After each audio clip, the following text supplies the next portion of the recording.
Well, it's great to be here at the end of your conference. I'm sure half of you are on a plane home already, but you poor people will get to listen to this.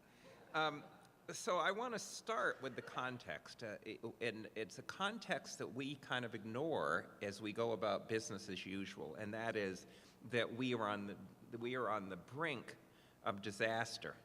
And we're on the brink of disaster because we face a world full of interacting complex systems that are going out of control. And they were set in relationship to each other, in interaction with each other, and set on a course to go out of control because of one factor: human stupidity. Now, unless we learn how to get smart quickly, there won't be any humans left. Now, I'm not going to go through these. I want to say, though, that in every case, part of the problem is that each of them, if we were to act on them, involve you respecting evidence. And America disdains evidence. To give you one of a billion examples, we have, for 20, 30 years, had people who believed that the higher inequality you have in a society, the better the economy, because of a so-called trickle-down economics. There has never been a scintilla of evidence for that. In fact, all the evidence is the higher levels of equality you have in a society, the better the economy. But evidence doesn't matter in America. Now, since this problem is caused by human stupidity, we are educators. It was our job not to make people stupider. It was our job to make them smarter. And the first thing I want to say is, given the context of facing disaster, we as educators, but also as people working in colleges and in other institutions, cannot continue to do business as usual. Right? As we continue to do business as usual, we are now contributing to the problem. That's why this little thing at the bottom. Because of all these changes, many things are dying, and one of them are colleges. And I'm not going to go into that, would be another talk. But your institution will die if you do business as usual. All right, now I want to start with this. And many educators in the United States, this may not be true in other countries, but it's certainly true in the United States. When I say the word learning, your heart patters. It's just such a nice thing, learning. And when I say teaching, you get all vexed up. In fact, in a really deep way in America, both the left wing and the right wing hate teachers, or at least they have a love-hate relationship with them. You know, the left wing says, oh, they just don't do anything, leave the kids free, and you're just, anytime you do anything, you're colonizing our kids. And the right wing says, don't let those kids do anything, just skill and drill them and discipline them. You know, both of them are wrong, and both of them fear the teacher. And we have gone as far as we can to deprofessionalize teaching. That is, to deprofessionalize the one occupation that could make people smart. And I don't think that's accidental, but that would be a political talk, and I'm not going to give that one here. All right, now I will also say that I've been part of a movement that studied learning out of school, you know, that has now mushroomed beyond any control. The MacArthur Foundation, where I was funded, spent $88 million doing this because they said, look, we had spent a lot of money on school reform and we got nothing for our buck. Therefore, we want to see how people are learning out of school. And we have this tremendous now romanticization of how kids learn out of school. You know, when they're in the maker movement, or when they're on various affinity spaces, or when they're doing game design, or when they're doing citizen science. You know, we have nobody who spent $88 million. In fact, we have nobody who spent a buck looking at teaching out of school. And yet I want to argue to you that just as out-of-school learning, so-called informal learning, although I'll tell you it's not that informal anymore out of school, just as informal learning has become ubiquitous now, thanks to technology, so has teaching. Teaching has become ubiquitous out of school. So why does no one study that? Why do we study and romanticize the fact that, you know, a 5-year-old can learn to hack into the Defense Department system, but there's teaching going on and everything that's involved in that? Now, I also want to say that when we look seriously at teaching out of school, so-called, you know, by the way, the term informal teaching, if informal learning will get you a lot of hits.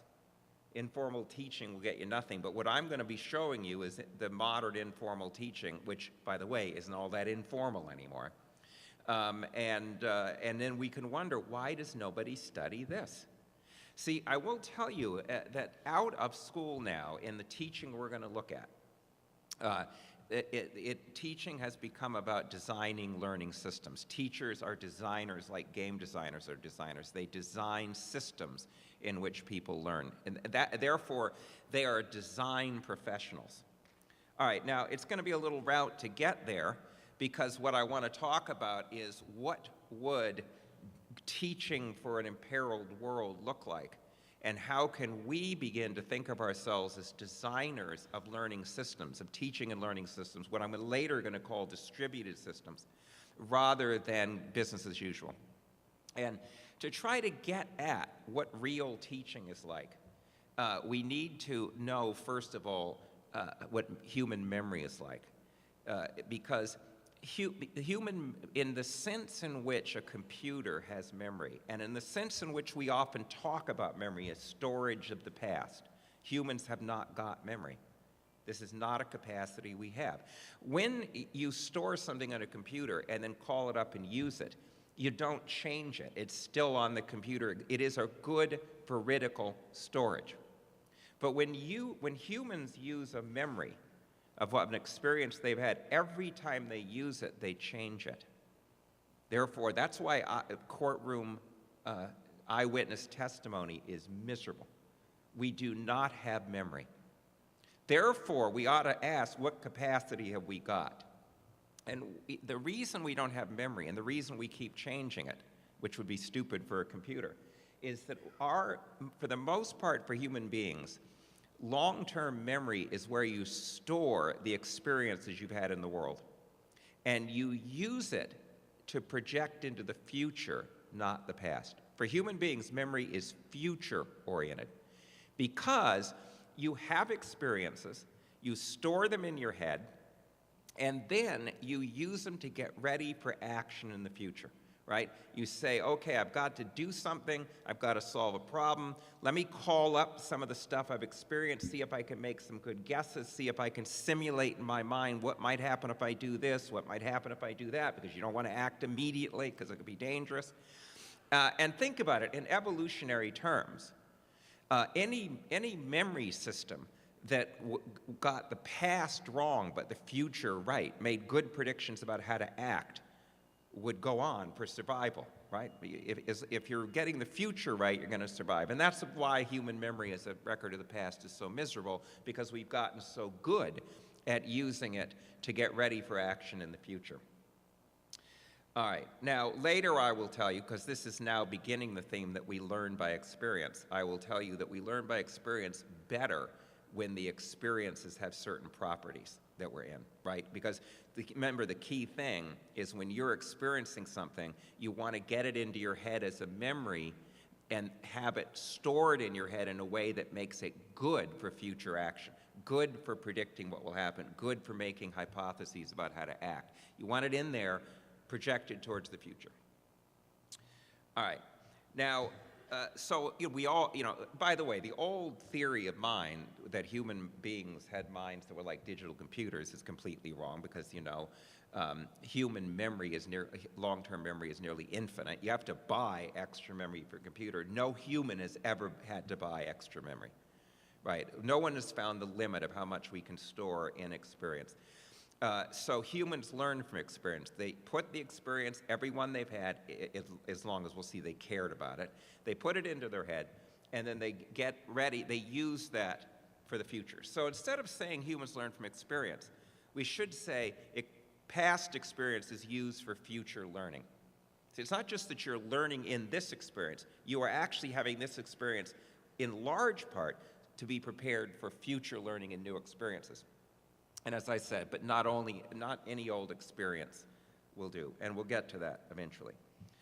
All right, now, I've just told you that human beings use experience to learn. And I mean by that, they use it to simulate stuff in their mind to get ready to solve problems and take action in the future so that they can accomplish things. But there is a second thing we use experience for that is equally important, and that is to give meaning to language. So in language, words and phrases have two different types of meaning. They have what you might call system meaning. That is, coffee means some beverage.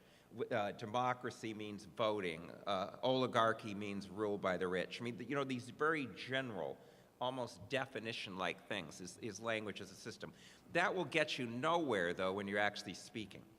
When you speak in context and when you hear, you have to assign what I will call situational meanings to words. That is, you have to assign what do they mean in this situation here and now. And that requires you to have experienced situations like that, right? So if I say the coffee spilled, go get a mop, you have to say that the situational meaning is it's a liquid. The coffee spilled, go get a broom. Now you have to say the situational meaning is grains or beans. The coffee spilled, stack it again. Now it must be cans or tins. You see what I mean? In the situation, you're using your past experiences now to assign specific meanings to words, not general meanings to words. Now, the human capacity to do this is quite creative, right? It is not something that we always do in automatic pilot. So if I say to you, big coffee is as bad, that should be a D. I guess I confused it with another word. Big coffee is as bad as big oil. You can immediately assign a meaning to that, though you've never heard it, right? Something like big corporate greed, duping people and stuff, because of all the experiences and the conversations and stuff you can draw up over big oil, right? You can immediately assign meaning to that. And that, by the way, shows you assigning meaning is an active process. But it also says, and this is very important when you have a kid with a science textbook, for example, that if you have not had experiences in a domain, you cannot assign the specific words to the meaning. Now, to give you an example, this I could give a whole talk on. I think it's very interesting in its own right, but we're not going to do it. Let's take language as a system. Well, English just has a whole set of words for forms of government: democracy, oligarchy, plutocracy. We have another whole set of words for economic formations: capitalism, socialism, communism. That's the system, right? But when a kid has to read something, or when we have to read something, we have to assign a situational meaning that often bears little resemblance to the system meaning. So here is a quote from a very prestigious blog about Milton Friedman, for those of you too young to have known Milty. He was the founder of the Chicago School of Economics, one of the great founders of neoliberalism. And while he might or might not have been a nice man, his work gave rise to a great deal of evil. And so here is a quote by somebody who feels differently about Milt that says, Yet I believe Milton Friedman is right that thoroughgoing restrictions on economic freedom would turn out to be inconsistent with democracy. Now, think about it. We take this for granted because we get this sort of academic language and we just presume it must mean something. Democracy at the system means that people vote. They vote for representation. That's all it means at the system level. This is saying that democracies couldn't vote on economic restrictions on the rich. Now, that's a contradiction because I could see you could say it would be stupid for them to do it. I think it'd be quite smart, but it would be stupid. But how can you say a country, if it voted an economic restriction, was therefore not a democracy when it was voting?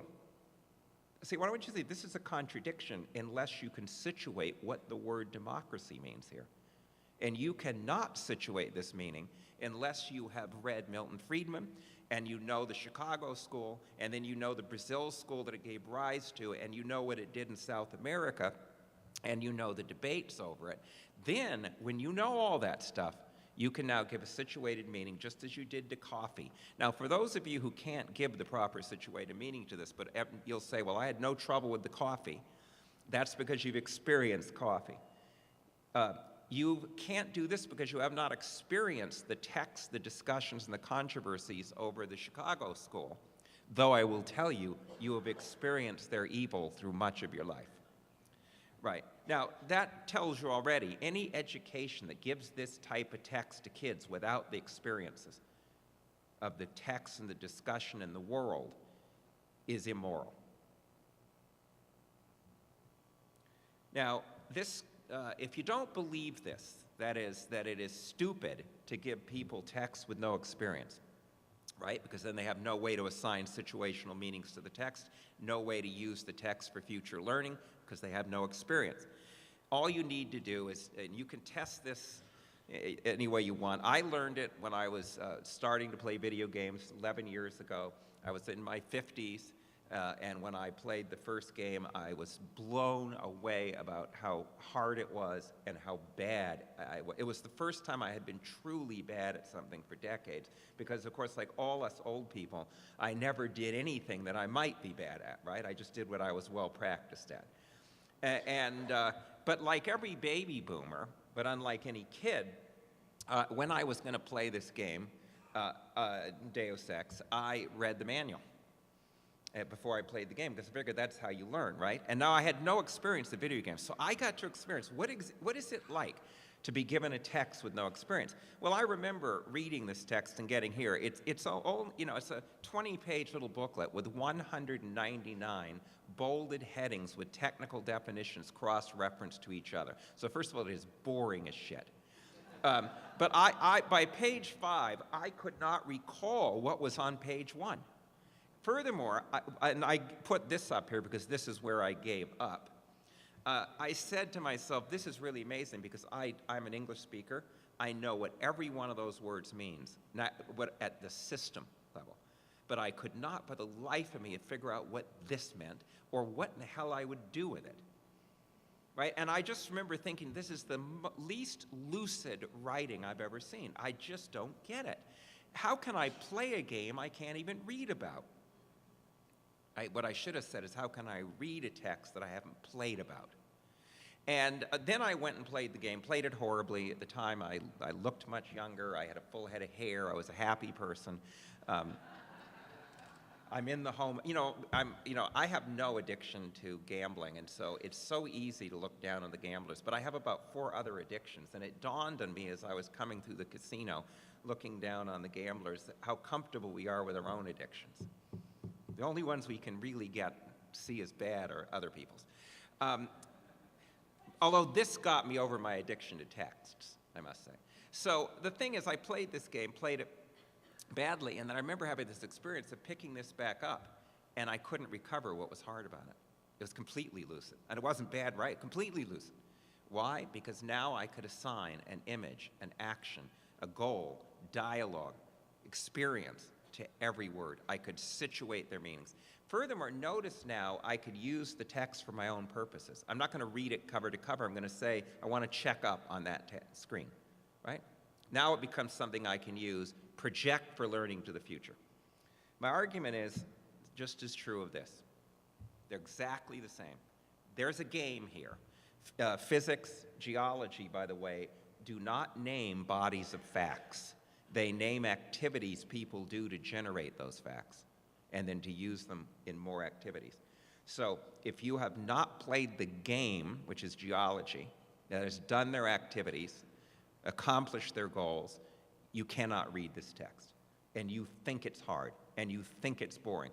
But when you have that experience, this will just be as lucid and will be good writing, right?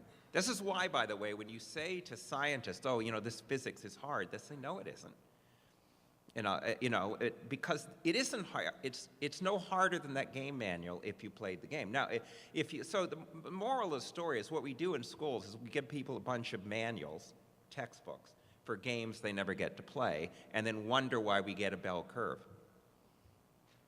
Because some kids, by the way, have had the experience at home. And then they get to situate the meanings and they look gifted because the test does not distinguish between who had the experiences and therefore are fit to even take the test. Now, I told you before, though, that even though experience is crucial, it turns out humans are not all that good at using experience for future learning unless the experience has been well designed. And so what are the best types of experiences for humans so that they can store them in their head and really get ready for situating meaning in future action? Well, it turns out I'm going to define this notion of experience good for learning. That is, I'm going to tell you, just sending your kid out to the door, just pushing the kid out the door all by himself, so he can have an experience of getting mugged or something, is not necessarily good for learning. It's got to be designed in a certain way. The experiences that humans learn, by the way, the evidence for this is in work on embodied cognition, situated cognition. First of all, if humans learn best when they're in experience that they have a goal and an action they have to take. Why? Because that focuses them on how to pay attention to the experience. So if there's no action to take, no goal, humans don't store the experience very well. It is crucial that the outcome of the action matters to them, that is at stake. This is a fundamental principle now in neuroscience, that when you're having an experience and something's at stake, something matters. You've colored that experience with affect and emotion. You process it in two different ways simultaneously, through your higher cortex and through things like the amygdala that put an emotional coloring on it. And when you have that emotional coloring, that when you care in that way, you integrate that information, that experience, as you store it in your head with the rest of your experience in a much deeper, tighter, better networked way that you can use for the future. So, by the way, everything I say in my talks can be used two ways. You can either use it to make things better, or you can use it to make it worse. Because if you wanted to really make people stupid, first of all, give them texts with no games. And second of all, give them experiences with no goals, no action, and be certain they don't give a shit about it, right? And then you can make them stupider. And, you know, you can make money both ways. All right.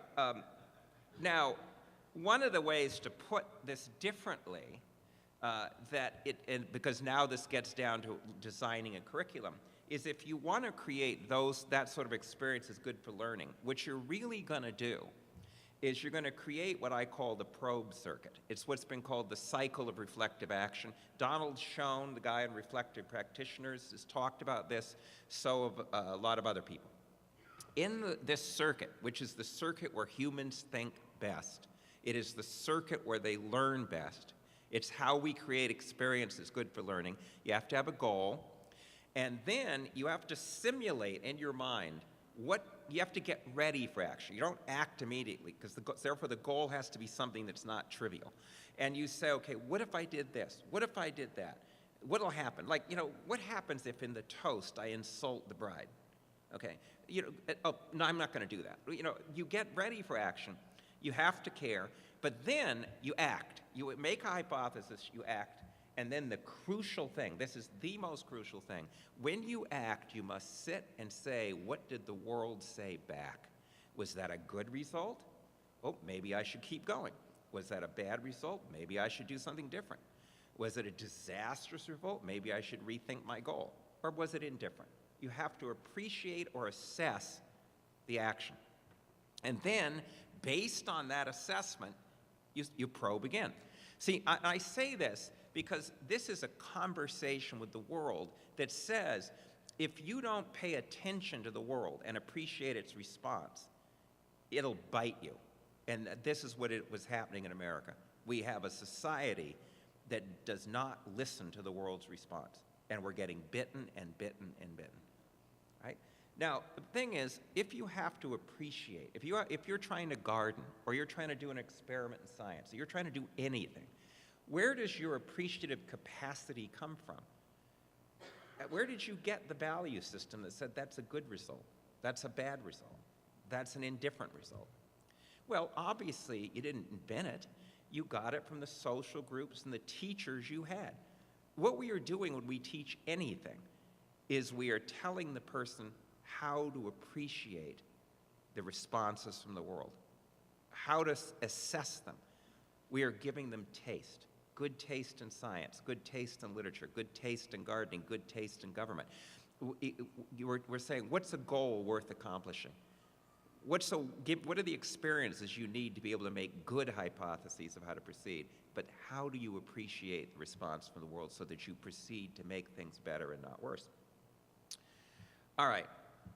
So this dual, that experience is used to prepare for future learning, and it's used to situate the meaning of words, are actually connected. Because if you think about it, I cannot learn anything without having some way to represent it, some language to talk about it, some language to think about it. And yet, having a language to think and talk is worthless if it's not leading to actions in the world, right? So they're actually married with each other. Now, all of that is just the preamble to say, when you take that perspective on learning and teaching, then you actually can go out into the world and see that this is already being done beautifully, right? So take, for example, Yu-Gi-Oh! Yu-Gi-Oh! Is 10,000 cards. It's a card game that can be played on computers or played face-to-face. You can go on websites that will coach you, teach you, give you fact guides, tutorials to learn it. And Yu-Gi-Oh! Is just like us educators. It faces the problem that it has a technical language that nobody in their right mind would want to read unless they had deep caring and had lots of experience. And the Yu-Gi-Oh! Company says, I got 10,000 cards. You can't play the game if you can't read the cards because the card tells you what to do. And nobody's going to buy these 10,000 cards as a textbook. Nobody's going to read the rule book as a textbook, so I have got to actually give them a game, situated meanings. Right, now just to convince you that this language is no better than physics or no better than, when this card is summoned, by the way, card is classificatory too. You got to really be able to deal with class 10,000 of them. When this card is summoned, activate one of these effects. Target one equipped card equipped to a monster on the field, destroy that target. Target one equipped card equipped to a monster on the field, equip that target to this card. Is this fun? How many of you think that would help you play the game?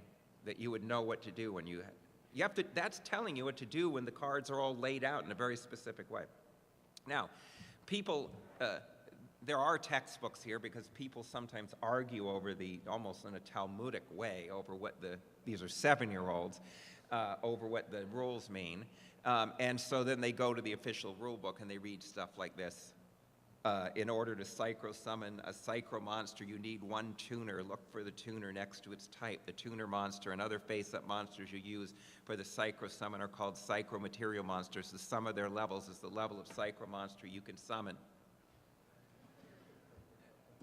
Now, here's the problem. No, anybody who wants to play Yu-Gi-Oh! Cares can play it. I took that card off a 7-year-old. Nobody has ever said the Yu-Gi-Oh! Language is too hard. And no kid who's playing it has obviously, see, there's no reason to test the kid on whether he knows the language, because if he's playing the game and winning, he couldn't have done it without knowing the language, right? You know, good learning does not require tests. You only need tests when you designed your learning badly. And when I was writing about this, and I took a number of cards off for 2 7-year-olds, it was said to them, because not only are they reading this stuff and playing, but they're arguing over it in terms of linguistic matters. And I said, it's really amazing to me. Do you realize how complex the language you are reading and talking is? And they looked at me like I was a complete idiot. And they said, it's not hard at all. They couldn't see it as why? Because it actually had, just like the game manual. I don't consider the language of theoretical syntax hard. I spent 10 years reading it. Most other people would rather have their toenails pulled out than read it, right? What I'm saying is, no language is hard, and nobody could fail a test in a language for which they had situated meanings. So if you want to get a bell curve, you've got to be sure that a majority of the people in the class had never played the game. All right, now, when you have companies like Yu-Gi-Oh! Or games or anything else, and you want thousands of people to pay you money to play them, and you have got language that complicated, and you've got systems that complicated, you better be designing good teaching and good learning. So I'm going to take one example of how a modern, what I'm going to call distributed teaching and learning system looks like. One example only. It's going to be a game, but my point is not about games, as I will see, because I'm going to say to you that the game is used to create a problem space, that is, problems to be solved. It's what I'll call the seed. The seed could be many other problem spaces. It does not have to be a game. Games can be good for this, but you can use other things. So I'm going to take Dota 2. It's a competitive multiplayer fighting game. It's a strategy game in which teams of people have to handle multiple characters. There's hundreds of them. And it's quite complicated, so they have the problem that how is anybody going to learn it? And here's an example of, where a guy, he's got a site helping people to learn. And he's saying, it takes a lot of learning because there's 100 characters, and you have to know how each behaves. You got to pick 5. You got another team. So, all right, I have a student, Jeff Holmes. His thesis will come out soon. He is studying in detail these distributed teaching systems. And what you will see when you go to Dota 2 is you can make a big mistake, and that is you can think the game's the game. You say, okay, here's the software. It's on their computer. That's where all the action is. Well, I will tell you, most of the action is not there. What these people do is all the players and the company get a passion for Dota, and they create a whole bunch of sites and affinity spaces, and they get together and they do stuff, and you get what Jeff calls design learning. That is, this is didactic. They design their own guides, their own fact sheets, their own tutorials. Some of these tutorials are lectures from 8-year-olds. They don't say, lecturing is death. Lecturing is imperializing people. They say, because you want a lecture, you get it. You want a coach, you get it. You want a fact sheet. Now that's all designed. The kids, the people, and the company both are designing instruction available all over. Then there's emergent places where you go and learning and teaching happens on the spot.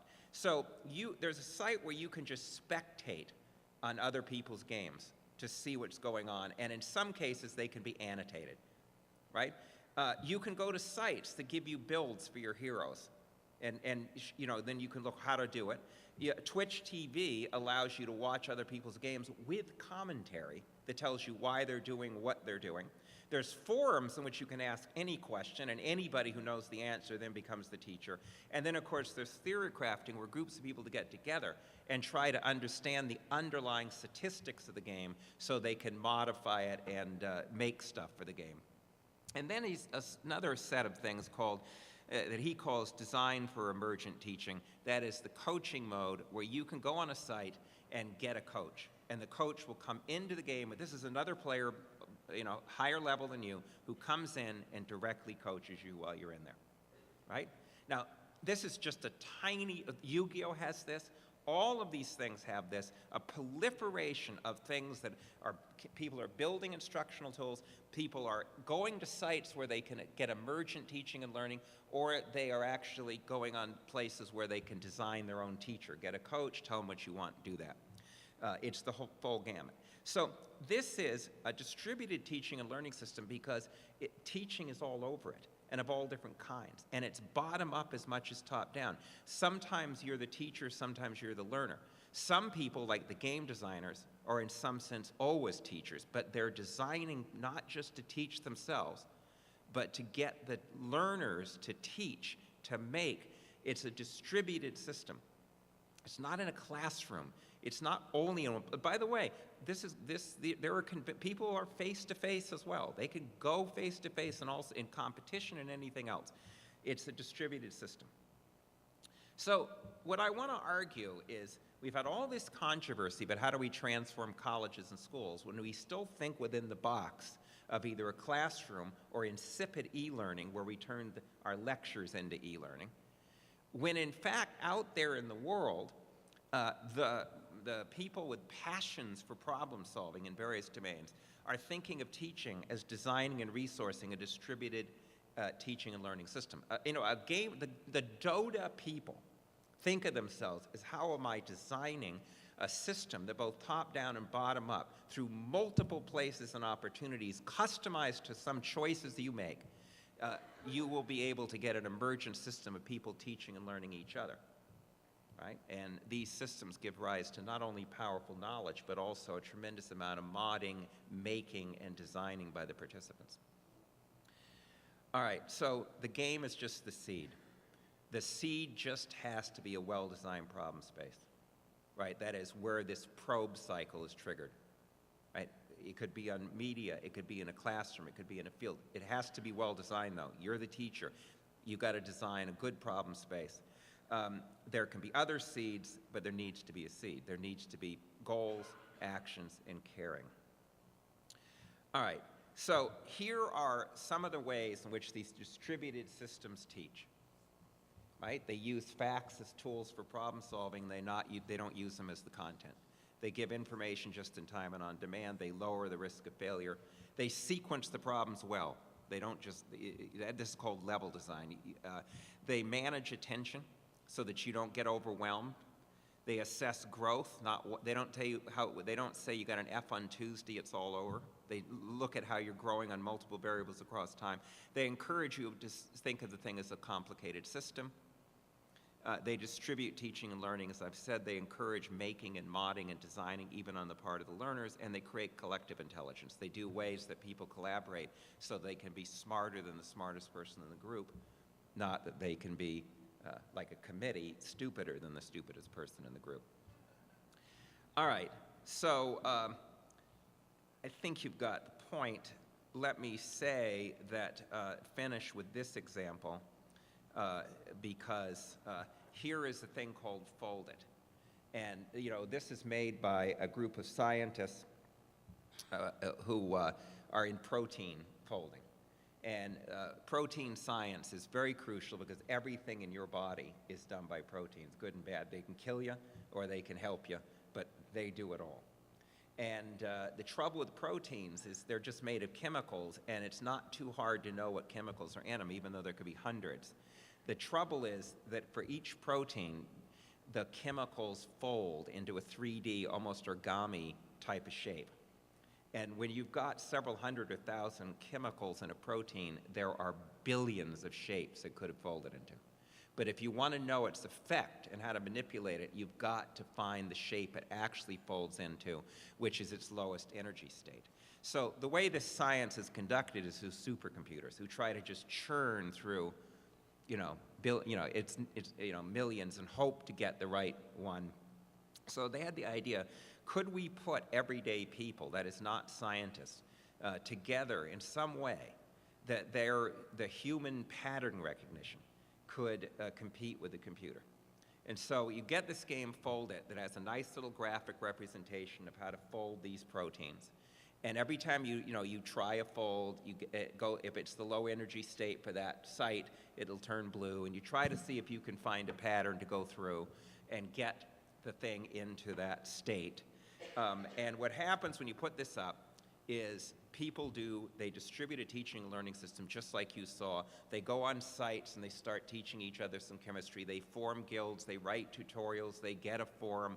All of that stuff begins to proliferate because individual people, don't necessarily have you can do okay, but you're not going to probably find any new information. But when these people start getting the distributed help and sharing and doing wisdom of the crowd stuff, then they really hum. And in contests with the scientists, in the last time that I'm aware of, where the scientists bring their supercomputers and try to see who can find the proper fold for an unknown protein, the players won 7 of the top 10 slots. They've published 2 articles in Nature. The articles have the longest set of authors in history. And a year ago, a guild discovered the proper fold for the protein that causes AIDS, which has eluded science for 20 years. None of these people have degrees. None of them are stupid because they're in collective intelligence. And none of them had a chemistry degree, but they were in school and they had a teacher. It was a distributed teaching and learning system designed in the beginning by game designers and scientists, but ultimately that design evolves like an evolutionary thing to find the site where it really creates collective intelligence. If we could stop doing business as usual and get out and do this where it counts, then we have the time to save ourselves. Thank you.